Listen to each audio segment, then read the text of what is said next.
हम यहाँ पर बात कर रहे हैं कि क्या वाकई में दो वयस्क एक साथ रहना चाहें बिना शादी किए हुए, तो इसमें किसी को आपत्ति होनी चाहिए या नहीं। अगर सुप्रीम कोर्ट की टिप्पणियों को देखें तो कहीं ना कहीं सुप्रीम कोर्ट का यह मानना है कि यह दो वयस्कों के ऊपर निर्भर करता है कि आखिरकार वो अपनी जिंदगी को कैसे जीना चाहते हैं। इसमें कोई भी बात न तो गैर कानूनी है और न ही इसे गलत ठहराया जा सकता है। हम बात कर रहे थे, हमारे साथ स्वामी अभिमुक्तेश्वरानंद जी मौजूद हैं, हमारे साथ पायल रोहतगी हैं और रंजना कुमारी जी भी हमारे साथ हैं। ब्रेक से पहले रंजना कुमारी जी ने कई अहम सवाल उठाए थे स्वामी जी, जिसका सीधा संबंध आपसे है। कब तक समाज के बंदिशों और समाज के बोझ को हम सिर्फ महिलाओं पर लादते रहेंगे और पुरुष कहीं न कहीं से बच निकलते रहेंगे? क्या ये एक तरफा बयान नहीं है? नहीं, ऐसा नहीं है।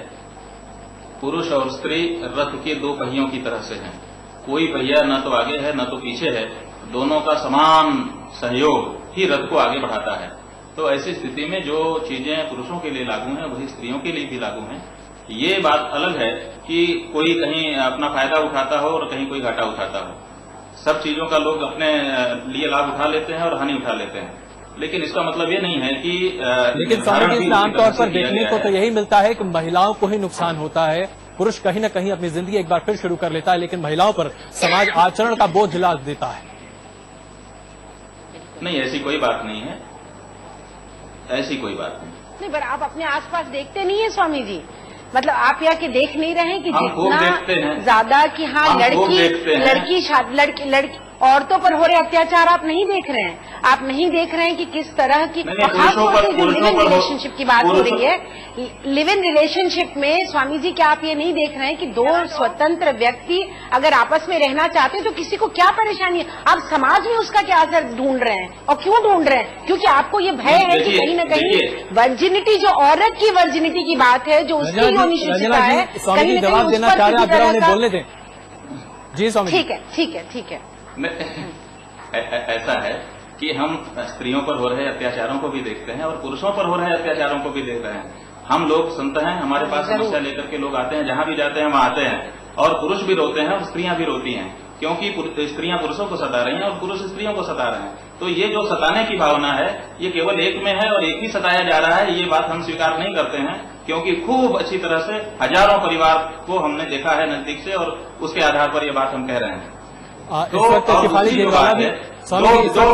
जी दो व्यक्ति जी बताएं। दो व्यक्ति अगर साथ रहते हैं तो वो साथ कर रहने की बात अलग है, लेकिन उसका जो परिणाम समाज पर आ रहा है उसके बारे में क्यों चिंतन नहीं करते हैं? ये बात है। चलिए शिफाली जरीवाला इस वक्त हमारे साथ जुड़ रही हैं। शिफाली जी, हम आपसे जानना चाहते हैं कि दो व्यक्ति एक साथ रहते हैं, उसका परिणाम समाज में अच्छा नहीं होता, ऐसा कम से कम स्वामी अभिमुक्तेश्वरानंद जी का कहना है। क्या वाकई में ऐसा होता है? आप भी इस समाज में ही तो रहती हैं।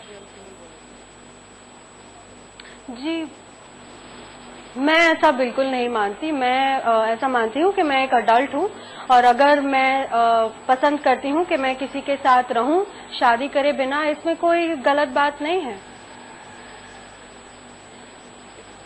ऐसा लगता है कि कुछ तकनीक कि आप जैसा चाहें, लेकिन सवाल यह है कि जो बच्चा आपसे पैदा हो जाएगा उसके भविष्य के बारे में आपने क्या सोचा और उसकी क्या स्थिति होगी, उसकी क्या प्रतिष्ठा समाज में होगी, उसके बारे में क्या चिंतन किया?